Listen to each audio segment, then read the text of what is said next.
Сегодня такой стримчик, пятница, вечер. Стрим останется в записи на канале. Так что, если захотите, потом можно еще просмотреть его. Думаю, сделать его не сильно длинным. Такой, может, до часика.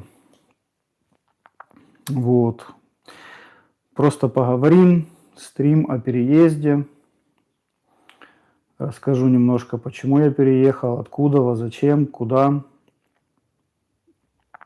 Вот. Жил я во Вроцлаве 10 лет. И жил с девушкой. Недавно мы расстались. И поэтому я решил поменять место жительства. Из большого миллионного города переехать в маленький провинциальный городок Польши. Вот. Решение было такое себе не очень легкое, потому что все-таки бросить нажитое место очень сложно с самого начала.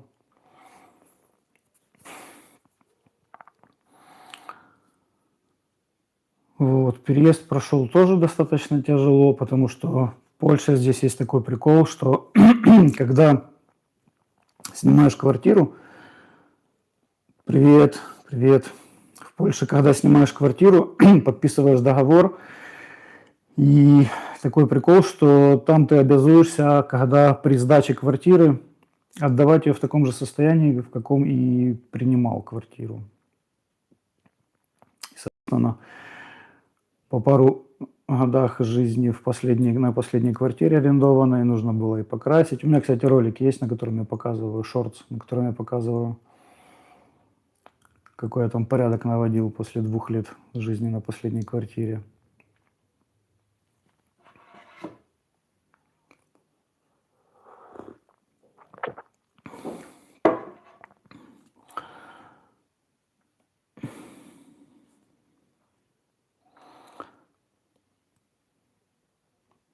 Что касалось переезда, вещей насобиралось за 10 лет жизни куча. Половину пришлось выбросить, что-то перевез, и все равно дальше буду выбрасывать, скорее всего. Сколько это я уже здесь живу? Со вторника. 4 дня. Вот. За 4 дня, конечно, еще все не разгреб.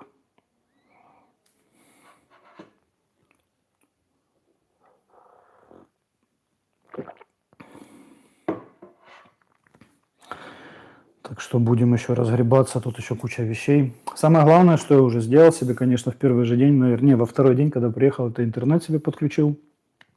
Вот.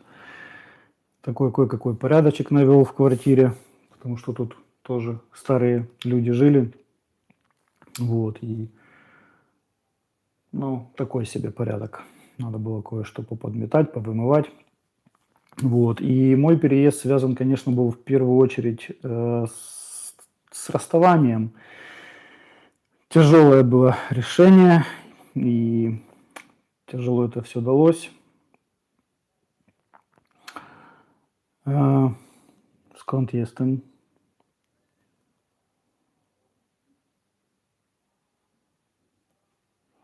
Я из Польши. А ты откуда? Жил в городе Вроцлаве, в столице. Это такой, скажем так, мегаполис одного из воеводств. Вот, там около 1 миллиона жителей проживает. Достаточно большой город. А переехал в такой небольшой, до 100 тысяч человек. Но для меня это считается такой провинциальный городок, маленький. Вот. Но самое прикольное здесь то, что в этом городке, по сравнению с Вроцлавом, с большим городом, если там в пробки попадал и ехал в этих пробках час, и это только была половина города, то здесь у меня получается, сколько я вот за эти пару дней, пока тут поездил по городу, наверное, 20 минут, это я буду ехать через весь город. Поэтому здесь, конечно, разница ощутимая большого города с маленьким.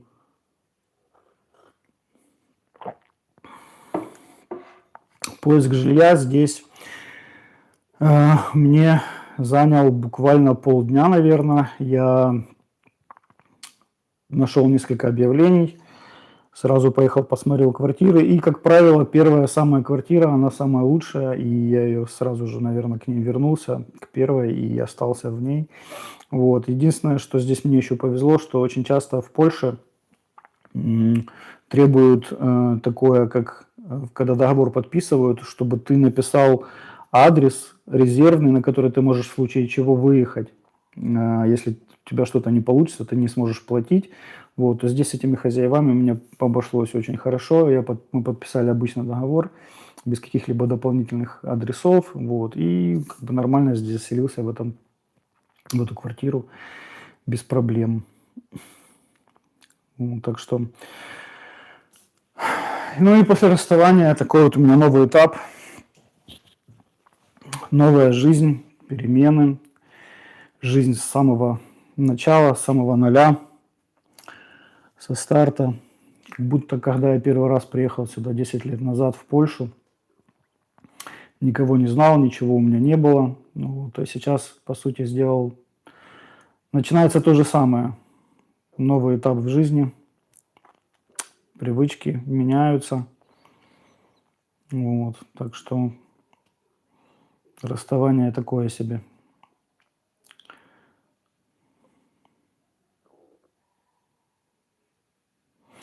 Привет, привет. В каком смысле чувствую себя моложе? Ну, возможно, чувствую себя моложе, наверное, я не знаю, если это касается того, что после расставания начинаю больше времени проводить для себя.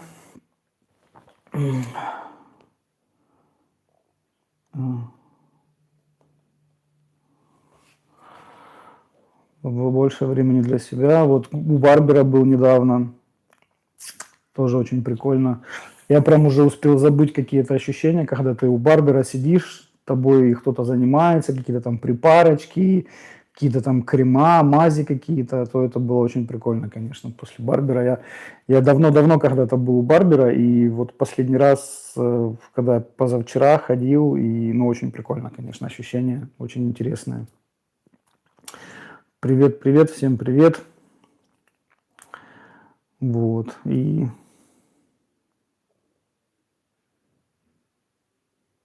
Кардинович, что это такое? Вот. Напишите, кто из какого города, очень интересно. И как вам жизнь в вашем городе, в большом или в маленьком. Потому что у меня здесь, в этом маленьком городке, такие пока еще ощущения двоякие. Вроде бы как бы город... Привет, Джей, привет, рад видеть подписчиков. Ну, это влог, это стрим просто. Можешь просто посмотреть стрим, потом это останется в записи. Вот. Для меня этот маленький городок, такое же двоякое чувство. Он вроде бы как бы... Ну, его еще сильно не узнал, этот город. Я не успел поездить по нему много. Вот. Но все абсолютно в нем есть. Все абсолютно большие магазины, все заправки сетевые, точно так же в Дании. Класс. Привет, Дании.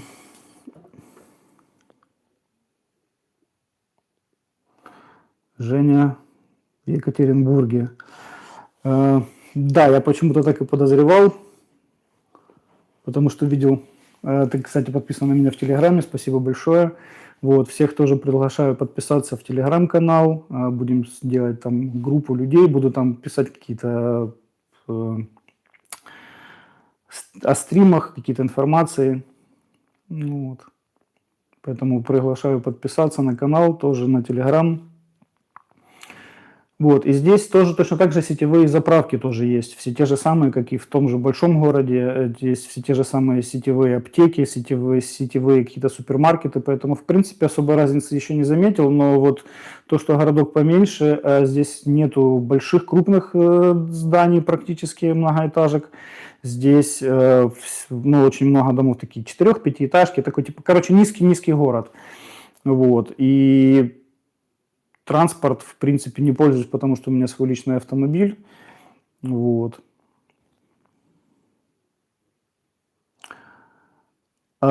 Спасибо за вопрос. Планировали вы включить комментарии в Телеграме? Вообще, я думал, что они включены. Мне надо будет разобраться, посмотреть.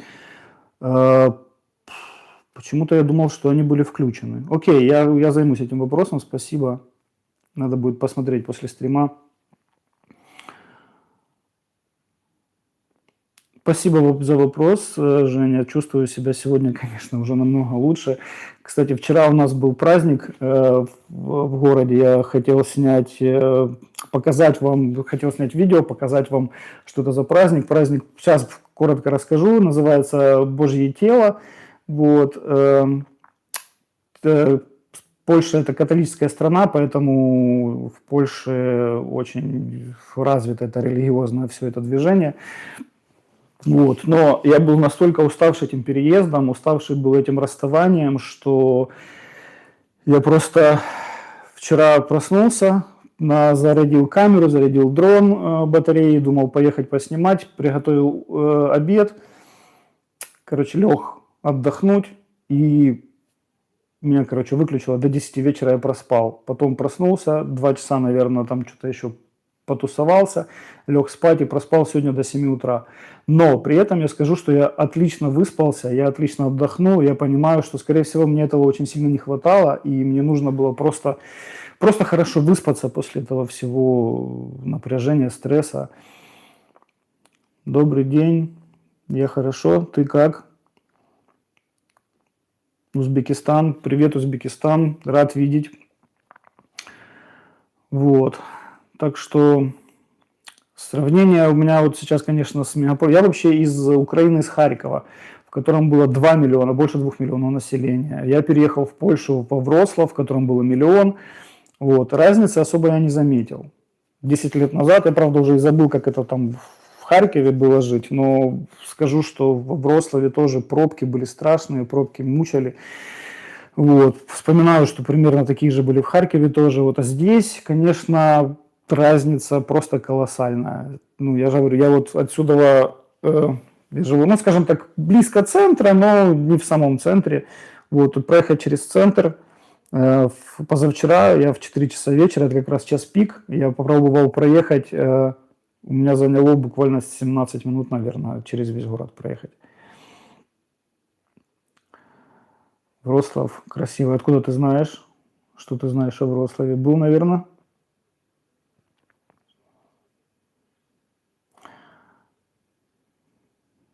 О, Луганск. Это вообще практически прям соседи.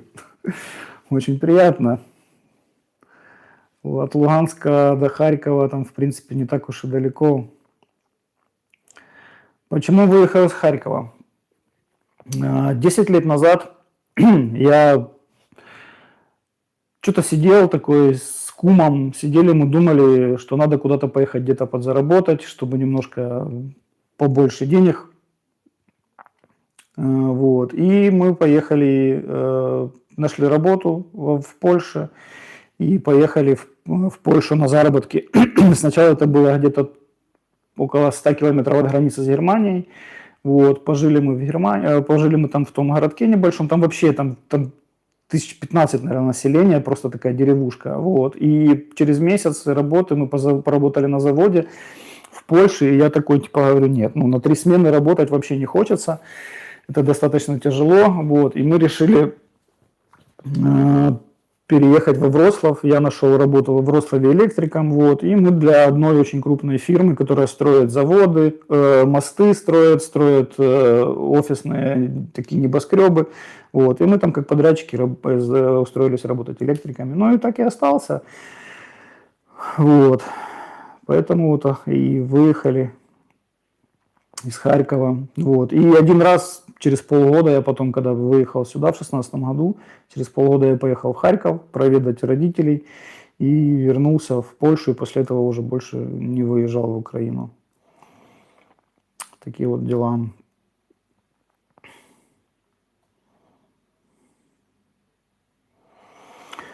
В 90-х годах был в Польше. в Ростове. Да, давно это было. Да, мне кажется, что ты уже, наверное, об этом писал на прошлом стриме, потому что кто-то уже был тоже, кто писал, что был где-то в Польше в 90-х годах.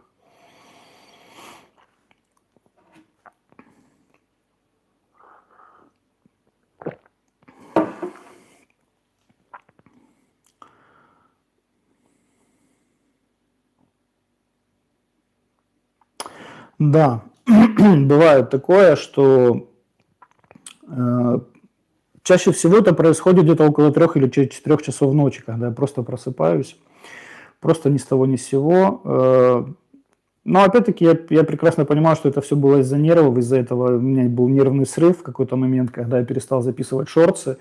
У меня тогда произошел сильный нервный срыв, и ну, я тогда прям, мне вообще ничего не хотелось, у меня и сон пропал, я вообще не спал 3 суток практически, там буквально, ну, как бы проваливался просто в сон, там на 2-3 часа, максимум за всю ночь по полчаса, я просто, и все, у меня, конечно, после этого нервного срыва я думал, что у меня просто крыша поедет.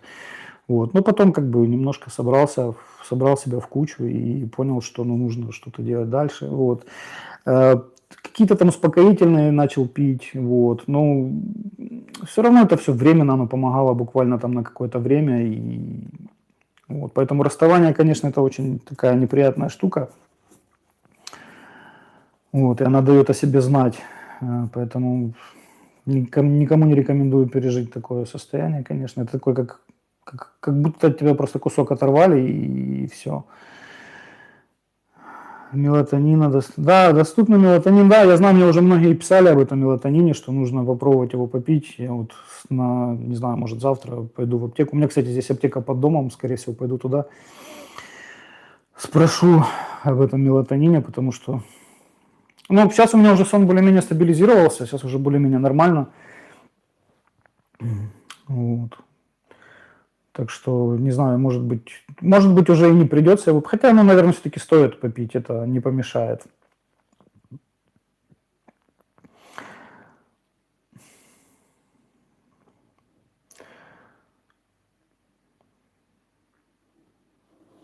Вот, еще хотел рассказать, тут очень интересно сравнение с большим городом. Это люди. Они абсолютно другие здесь люди. И как будто бы, ну, 90 тысяч населения, как будто бы большой город, но при этом все равно городок как бы маленький, и люди здесь как будто бы немножко даже поприятней, что ли, поспокойней. Почему расстались? Это очень хороший вопрос. Почему расстались? Потому что не умели разговаривать, не умели выяснять отношения по-нормальному, по-людски. Вот. Не умели... Ну, как, наверное, я думаю, что большинство семей проблема в том, что просто когда женщина пытается что-то себе там сделать, какие-то...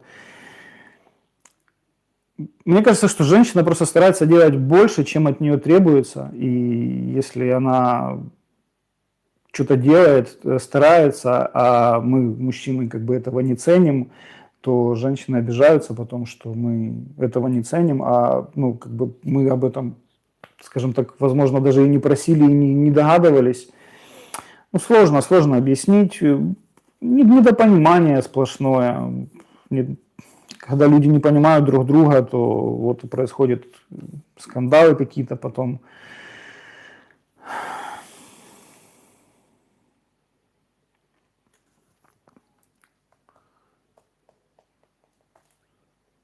Да, кстати, да, я знаю, да, очень... Опять-таки тоже не всему там нужно прислушиваться. С кем нету контакта? С вами? Напиши, пожалуйста, еще раз, потому что я не понял вопрос. И у меня, кстати, я прошу прощения, у меня чат на польском языке почему-то. Не знаю почему.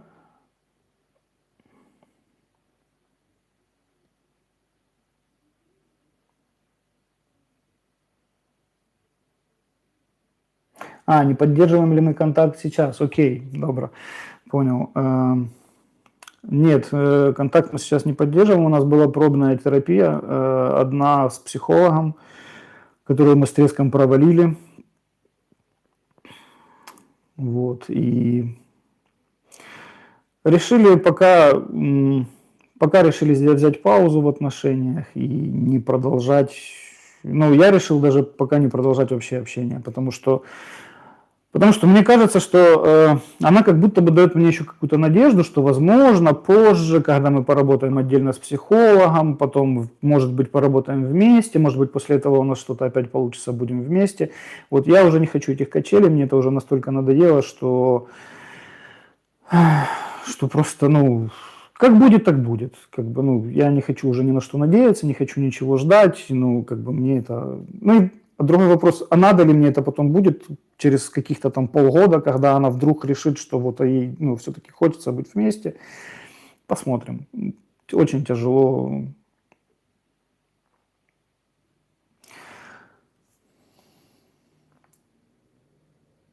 Да, я с тобой согласен. Сатья Дас очень прикольный, у него обороты и для мужчин, и для женщин, и для вообще просто проветрить голову. Очень-очень интересные моменты. Я все-таки что-то тоже от него там взял. Вот. Ну и да, возможно, я с тобой согласен, возможно, люди не меняются, но было бы желание, если ты понимаешь, что ты хочешь быть каким-то там, ну, другим, то просто нужно над собой поработать, и можно измениться, но понятно, что как бы кардинально прям ты не изменишь то, что тем более у тебя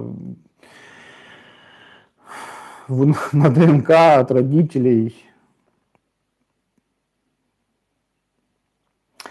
Не возвращаться к прошлому. Да, я вот тоже, ну, я всегда такого мнения, что не возвращаться. Ну, я не люблю возвращаться.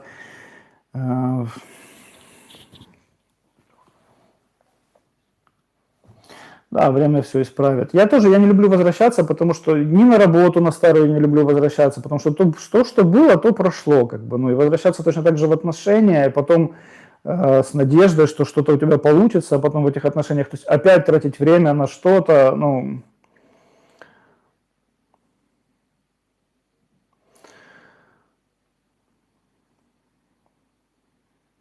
Да, я с тобой согласен, Женя. Люди меняются, ну, в смысле, как бы люди не меняются, если люди этого не хотят.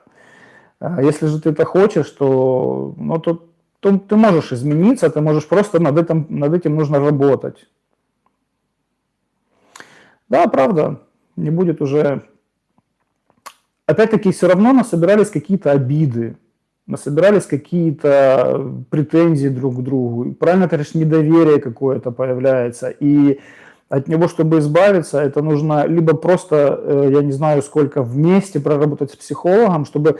Потому что когда... Проблема такая, я считаю, что когда ты лично говоришь там своей второй половинке, что в чем-то она там не права или в чем-то там ты не прав, то как бы, ну, или мне, когда об этом говорят, то мы это как бы, ну, не воспринимаем. А когда тебе это говорит третья сторона, тот же самый психолог, например, я называю это третейский судья, вот, который вам обоим начинает объяснять правильно, как и что, вот, и тогда, возможно, если люди хотят, они могут с этим согласиться и как-то до этого дойти.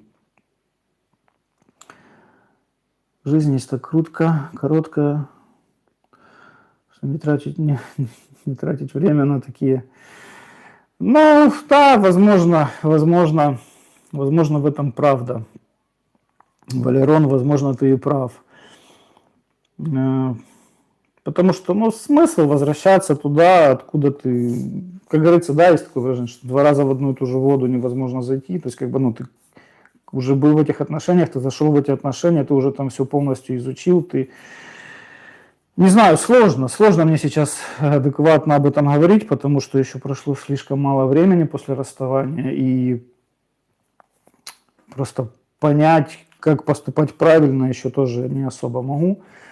Вот. Но знаю одно, что работать теперь нужно только в первую очередь над собой. И самое главное еще, что я понял, что нельзя привязывать, ставить человека, с которым ты живешь, на первое место, на пьедестал.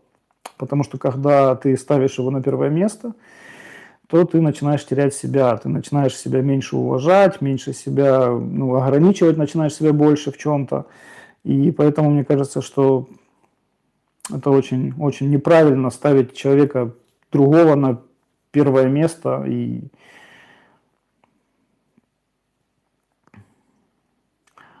да, Андрей, все пройдет, это правда, все пройдет. Вот. Но семейная жизнь такая штука. К ней либо ты пристраиваешься, подстраиваешься, либо у тебя ничего не получается, ты расстаешься. Как это произошло у меня.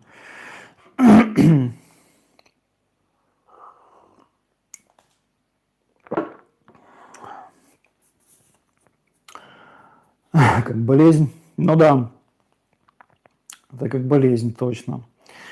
Вот. Напишите, кто из какого города, потому что очень интересно. Вот даже мой опыт переезда из большого мегаполиса в маленький городок. Мне очень интересно, как вы переживали, как для вас вот, ну, это жизнь в большом городе и переехать в маленький, или наоборот, из маленького переехать в город. Хотели бы вы или нет?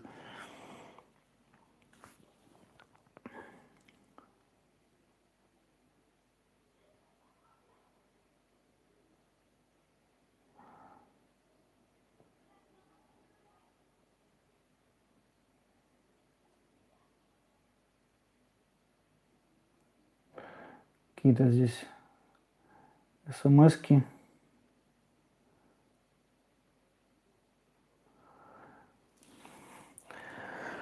В большом городе больше возможностей. Да, согласен, в большом городе больше возможностей, но если это идет речь о мегаполисах, и, например, вот, ну, точно скажу, что в Польше вообще нет никакой разницы, в каком городе ты живешь, в большом или в маленьком. Почему? Потому что в Польше, даже живя в маленьком городе, да, Гена, согласен, кто что любит. Комфорт, спокойствие или движуху.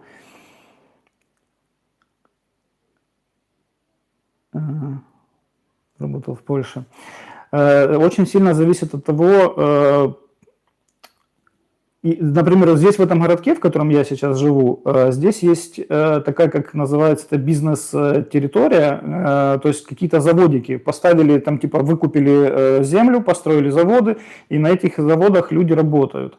И даже, например, сам городок бедненький, в самом городе не так много работы, возможно, но есть заводы вокруг, на которых приезжают даже из соседних сел на работу. Поэтому, да, да, согласен, Андрей. И вот поэтому, как бы, ну, я считаю, что в Польше нет абсолютно никакой разницы. Если ты хочешь просто работать и, ну, скажем так, и жить обычную спокойную жизнь, без движухи, без клубов. Вот здесь, кстати, в этом городе клубов нету. Есть клубы 20 километров отсюда, в соседнем городке есть какие-то ночные клубы. Здесь сколько раз вот я, ну, разговаривал с ребятами, уже познакомился, вот и говорят, что они просто позакрывались, открывались и опять закрывались. Ну, да, живешь там, где можешь. Я, например, вот я же говорю, я когда сюда переезжал, я особо сильно тоже не парился, потому что я понимал, что, ну, в любом случае какая-то работа здесь будет, вот, и, в принципе, по своей отрасли я, скорее всего, дальше буду работать тоже, вот, я занимаюсь интернетом, кабельным телевидением, еще паяю оптоволокно, поэтому я думаю, что паять оптоволокно можно абсолютно в любом городе Польши, потому что это сейчас очень такая популярная тема, вот, ну и здесь тоже, скорее всего, с этим все получится. Так что, ну вот. Ну, а я, например, ну, я такой 40 плюс, я уже не гуляка особо, вот, клубы меня как бы особо не интересуют, поэтому по этим клубам неохота шастать. У меня как бы такой домашний какой-то стал, такой, как диванный котяра.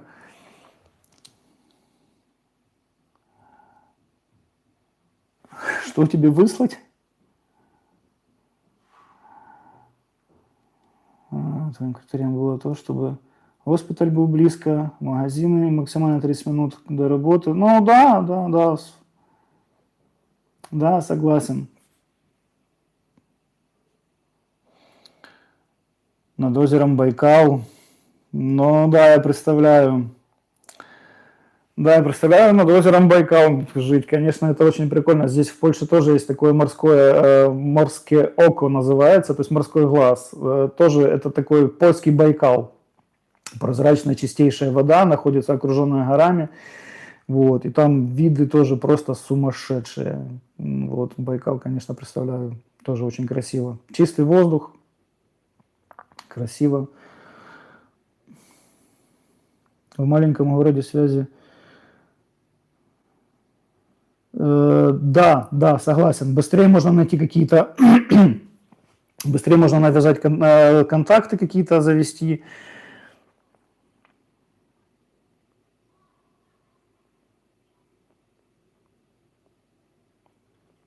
Взять поляк, понятно. Да, я тоже думаю, что здесь в маленьком городе быстрее можно будет какие-то контакты навязать, и быстрее можно будет с кем-то познакомиться.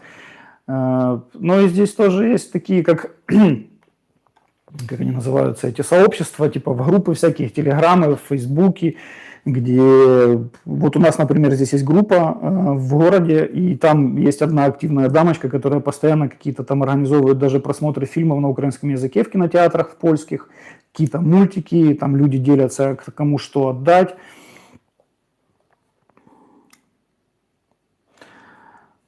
Только в Москву и обратно.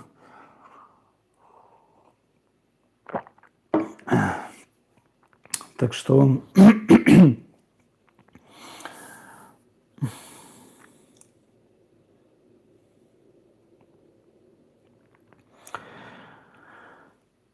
вот. Ну и по ценам тоже здесь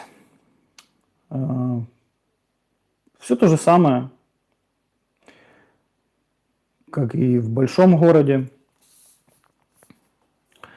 Поэтому здесь у меня рядышком есть тоже такой супермаркет, в котором есть все. Такой мини-бизнес-парк, или как он там правильно называется, такой мини торговый центр, в котором можно все купить, можно выйти даже вечером, и там все открыто, все работает. Ну, вот, с транспортом, тут не знаю, как с транспортом я жарю, потому что я езжу на своей машине, и мне, в принципе, особо транспорт городской не интересует.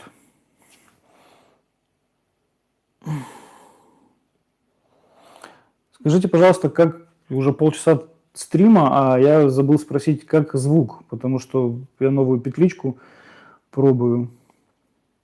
Lidl, да, прикольный магазин, но у меня здесь Бедронка рядом, поэтому Lidl, кстати, даже не знаю, где-то, но где-то точно есть. Вот у нас здесь Kaufland и Бедронка рядышком. Ну и Netto тоже. Нет, знакомых у меня нету вообще никого еще в этом городе. Абсолютно. Познакомился единственное с одним пареньком. Он работает в доставке, типа Глова или... О, спасибо, звук хороший.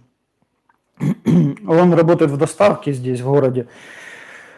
Ну, как бы просто познакомились. Так особо еще... И времени тоже не было, потому что то занимался поиском, то с работой, то разгребал эти всякие сумки, свои чемоданы, приводил в порядок. У меня еще во Вроцлаве осталась вторая машина, я хотел ее продать, не успел. Вот, и мне теперь придется еще эту машину сюда как-то перевезти, не знаю, это 2 часа езды отсюда, не знаю, как-то надо будет добраться туда за машиной. Поэтому куча проблем. Может, суббота-воскресенье, может, займусь этим вопросом. Не знаю, посмотрим. Так что... Суббота, воскресенье, кстати, я еще, возможно, тоже хочу снять какой-то ролик на канал. Здесь есть такое озеро достаточно большое. Вот, я думал поехать туда. полазить по природе. Вот. Я очень в последнее время, ну, в прошлом году очень активно мы начали увлекаться палатками, кемпингами. Вот. И я хочу поездить, поискать места. И, возможно, даже сниму какой-то ролик о таком отдыхе палаточном. Потому что здесь в Польше здесь не везде можно отдыхать с палаткой. Не в каждом месте ты можешь ее поставить, потому что здесь разрешения кое-где нужны.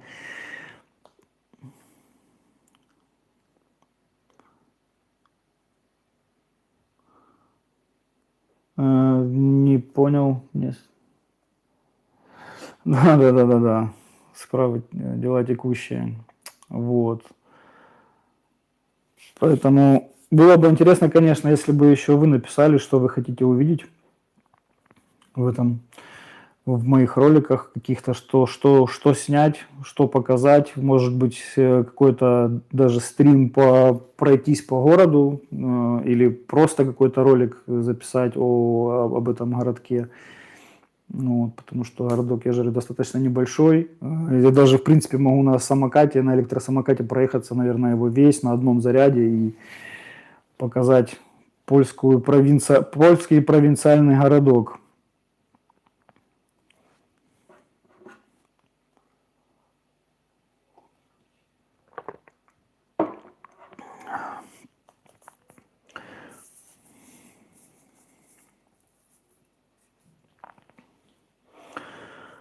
Людишки приходят, уходят. Очень интересно, конечно, было бы послушать, кому что интересно, посмотреть.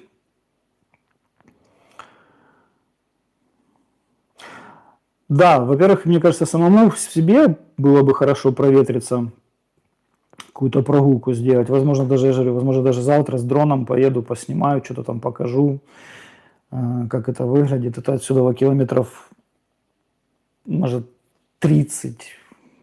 Вот. От меня можно будет поехать посмотреть, показать. Там, кстати, пляж, как будто бы, я думаю, даже платный пляж, там, я не знаю, потому что я проезжал мимо него, и так выглядело, как будто бы это платный пляж. Вот, но очень интересно поехать посмотреть. Поэтому, если есть какие-то идеи, пишите. Можно будет снять, посмотреть.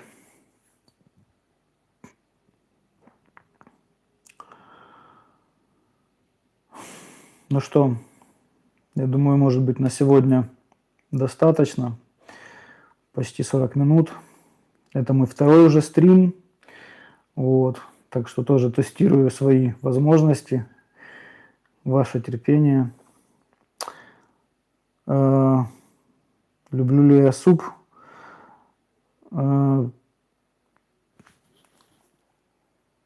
Тут, конечно, трудности перевода. Я не знаю, почему у меня комментарии на польском языке. У меня телефон на польском установлен, и у меня комментарии тоже на польском языке. Не совсем понимаю суп с платками. Вот здесь в Польше очень популярный суп. Это типа, ну, наверное, вообще типа как суп номер один – это журек польский, такой специфический. Да, я понял, что польский суп, только я же говорю, вот здесь вот ну, самый популярный – это журек. Он такой кисло-пряный, такой соленоватый, такой достаточно странный такой суп. Я первый раз, когда его попробовал, я думал, что какая-то кислятина пропавшая. Он очень похож на пропавший какой-то суп.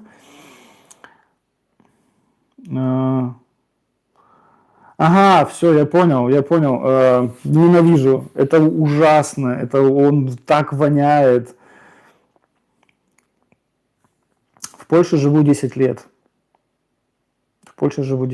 А этот суп, Гена, о котором ты говоришь, это... Я забыл, как он называется. Ужасный. Ну, я не знаю, мне почему-то он очень сильно воняет. Вот. Я пробовал его пару раз, но что-то он мне как-то вообще не зашел. На мой взгляд, журик тоже достаточно специфический, но он более съедобный, чем...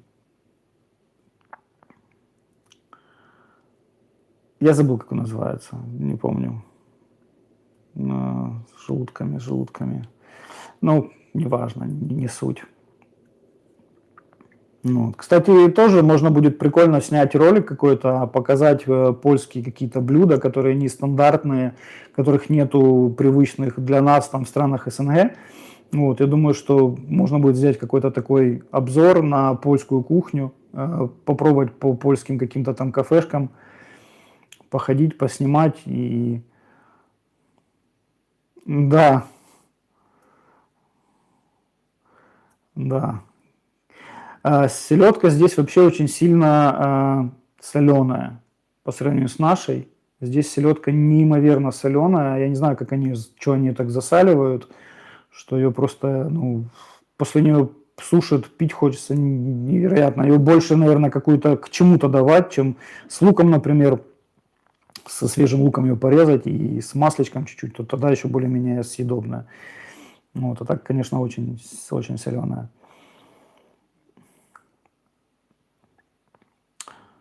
Да, с уксусом.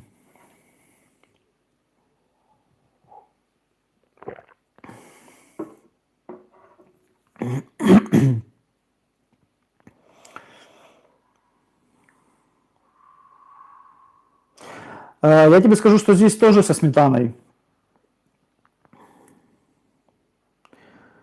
Да я бы не сказал, что прямо на каждом углу украинские магазины, но достаточно много.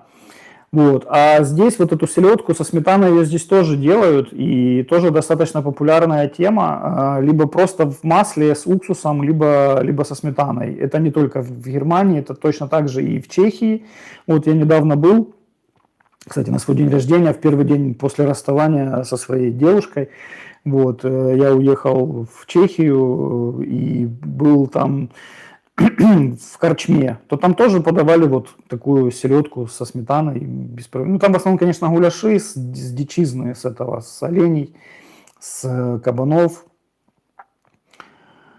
Вот. А по поводу на каждом углу, я бы не сказал, что прям на каждом углу украинские магазины есть один, ну, здесь, например, точно один есть, может быть, даже два, во Вроцлаве их было так, ну, штук 5-6.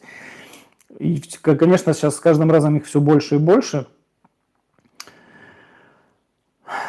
И, ну, тут в основном украинцы одни и ходят. Поляки, ну, очень-очень редко приходят в украинские магазины, потому что, во-первых, это не дешево, честно признаюсь, а во-вторых, для них это наша кухня, она так достаточно...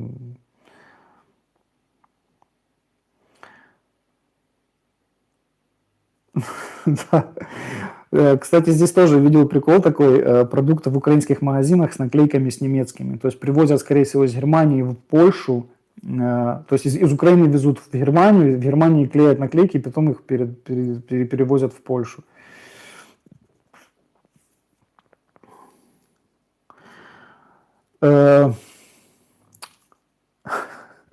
Селедка с сахаром. Ну, в принципе, почему нет? Смотри, хотите, вот я вам скажу, попробуйте, это очень вкусно. Возьмите кусок арбуза и полейте его, выдавите на него лимон. Сладкий арбуз с лимонным соком. Это просто разрыв. Это настолько необычно, но это вкусно.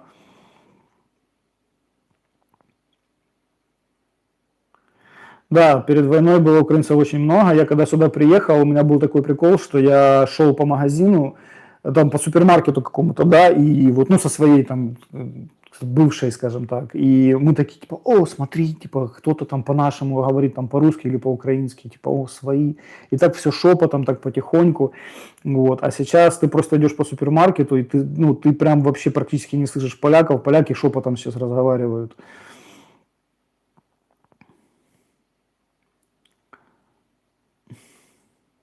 Ну, не знаю насчет того, что там немцы производят наши продукты.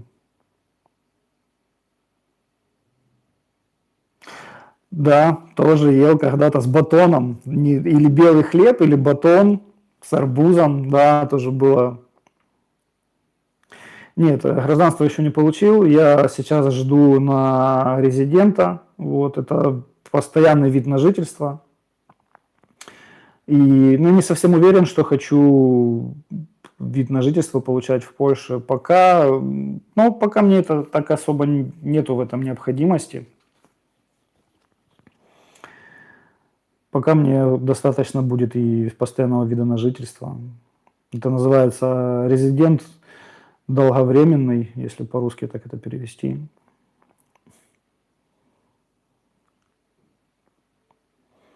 Да, это типа гражданство европейское просто. Нет, у меня нет русского паспорта, у меня есть украинский паспорт.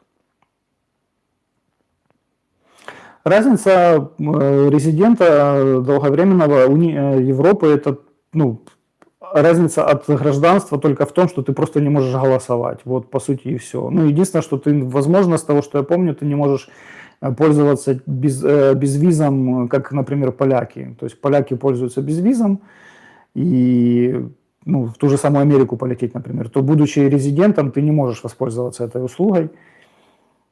Поэтому, как бы, ну, разницы-то особо не вижу.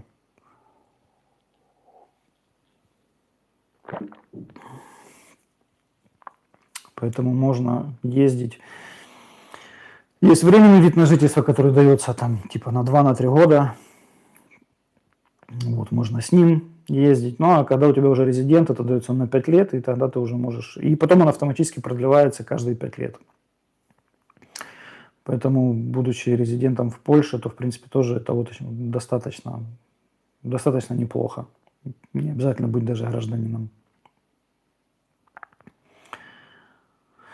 Ой, где я был? Много где я был. Я ну, практически всю Европу изъездил, потому что я какое-то время, когда приехал в Польшу, я поработал здесь электриком, а потом работал, как, в принципе, наверное, большинство ребят, украинцев. В принципе, поляков тоже очень много встречал. Ездил таким бусом с этим на 8 лет полностью по всей Европе. Словакия, Бельгия, Люксембург, Голландия, Болгария, не, в Болгарии не был, Румыния, ну, короче, полностью все. Единственное, что только не ездил вот туда вот в Англию, и в Италию, и в Испанию. Вот только там не был. А так, в принципе, абсолютно всю Европу изъездил.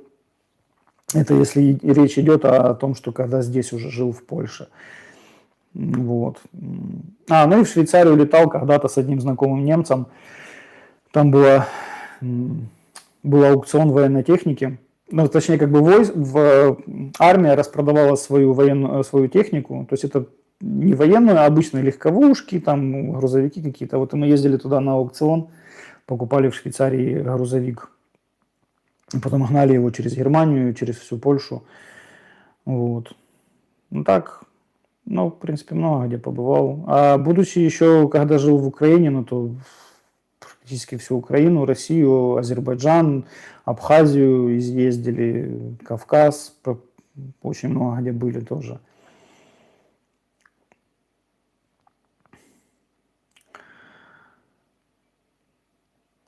Осталось нас мало. Рад был с вами пообщаться. Если будут какие-то предложения, пишите обязательно. Подписывайтесь на мой телеграм, подписывайтесь на канал. Рад буду вас видеть, рад буду снимать для вас какие-то ролики, делиться своей жизнью. Вот, так что рад был вас всех видеть. Приятно было пообщаться.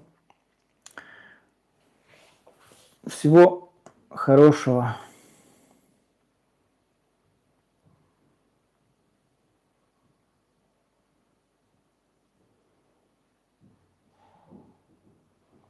Все, пока-пока.